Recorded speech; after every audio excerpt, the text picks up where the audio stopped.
My business partner just threatened to leave, out of nowhere, walked into my office Monday morning and said he's been talking to investors about starting his own thing.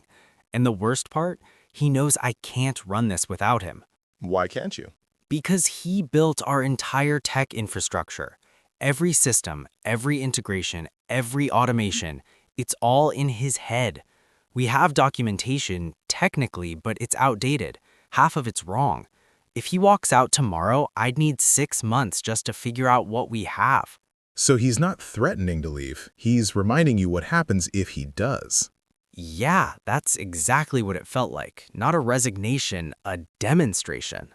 And it worked. Because here you are, rattled, already thinking about what you'd lose instead of what you'd do.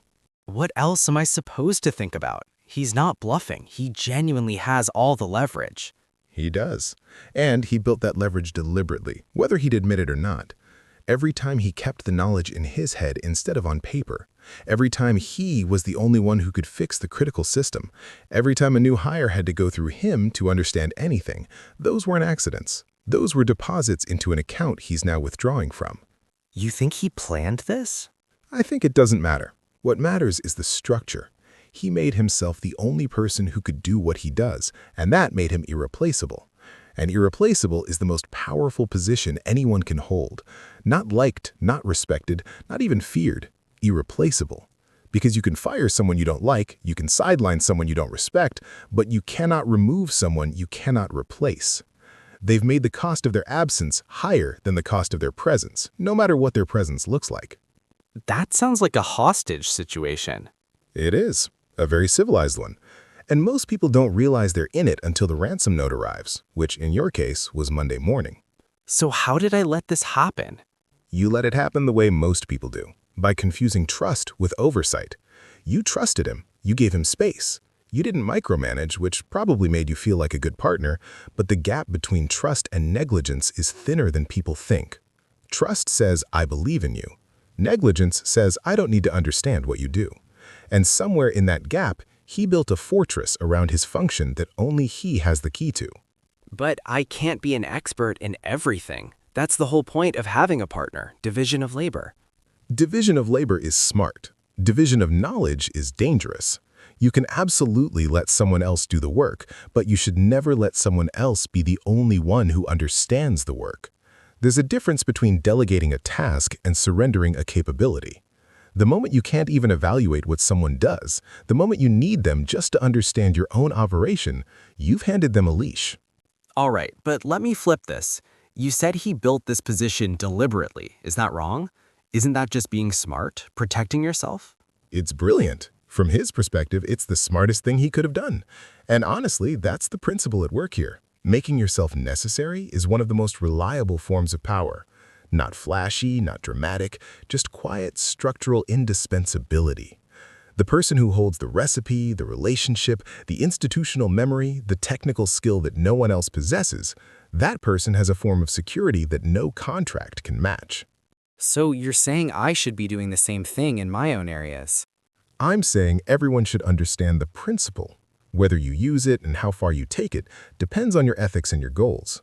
But at minimum, you need to recognize when it's being used on you. And right now, it's being used on you. Give me a historical example, someone who mastered this. Henry Kissinger, National Security Advisor and then Secretary of State under Nixon.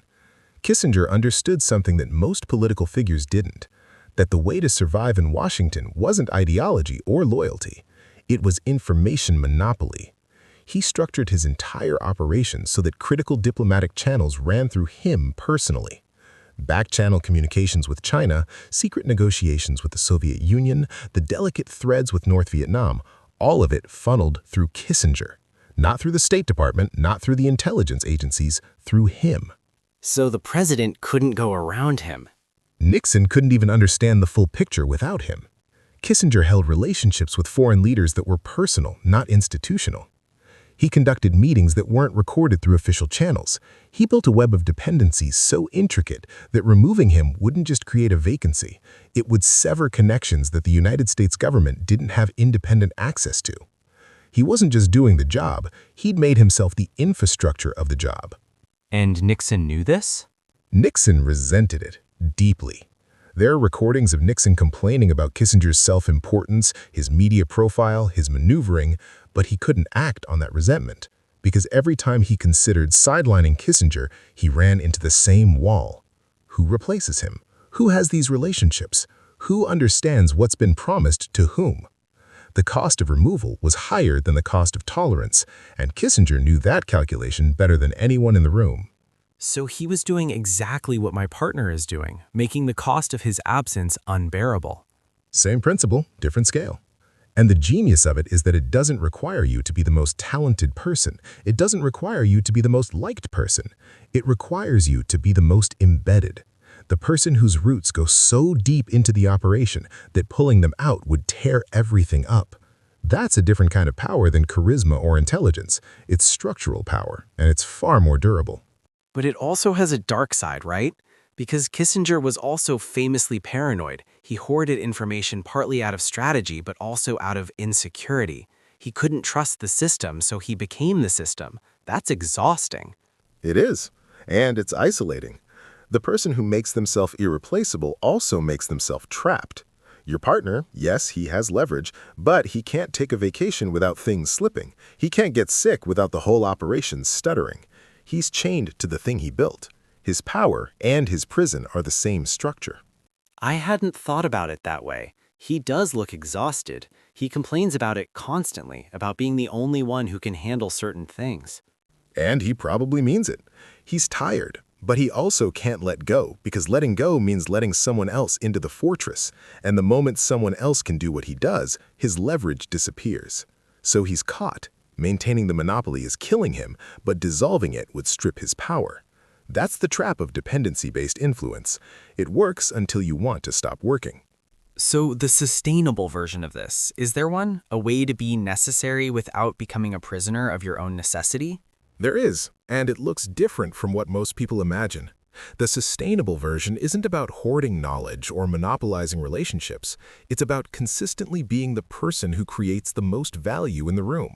Not because others can't do what you do, but because you keep evolving faster than anyone can replicate. The knowledge isn't locked in your head. It's shared, documented, distributed. But your ability to generate the next insight, the next connection, the next solution, that stays ahead. So instead of making the current thing irreplaceable, you make the future contributions irreplaceable. Exactly. It's the difference between a locked vault and a spring. The vault is powerful because of what's inside, but once it's opened, it's just a box. A spring is powerful because it keeps producing. People depend on the vault out of necessity. People depend on the spring out of desire. And desire-based dependency is far stronger than necessity-based dependency. Because the person locked to you by necessity is always looking for the key. The person connected to you by desire doesn't want to leave. That changes things, because when I think about the people in my career who I've genuinely wanted to stay close to, the mentors, the collaborators I fought to keep, it wasn't because they hoarded anything, it was because every conversation with them gave me something new. I kept coming back because the well never dried up. And did you feel trapped by those relationships? No, I felt elevated. I felt like I was better for being near them. That's the difference. One form of dependency diminishes the people around you, the other enhances them. And paradoxically, the enhancing version creates stronger dependency because people will fight to keep access to someone who makes them better. They'll restructure their lives, their careers, their priorities around that person, not because they have to, because they want to. Okay, so practically, what do I do about my partner right now, this week? Start untangling, not with a confrontation, quietly.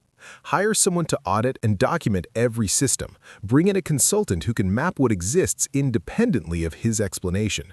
Start cross-training people on his team so the knowledge isn't singular.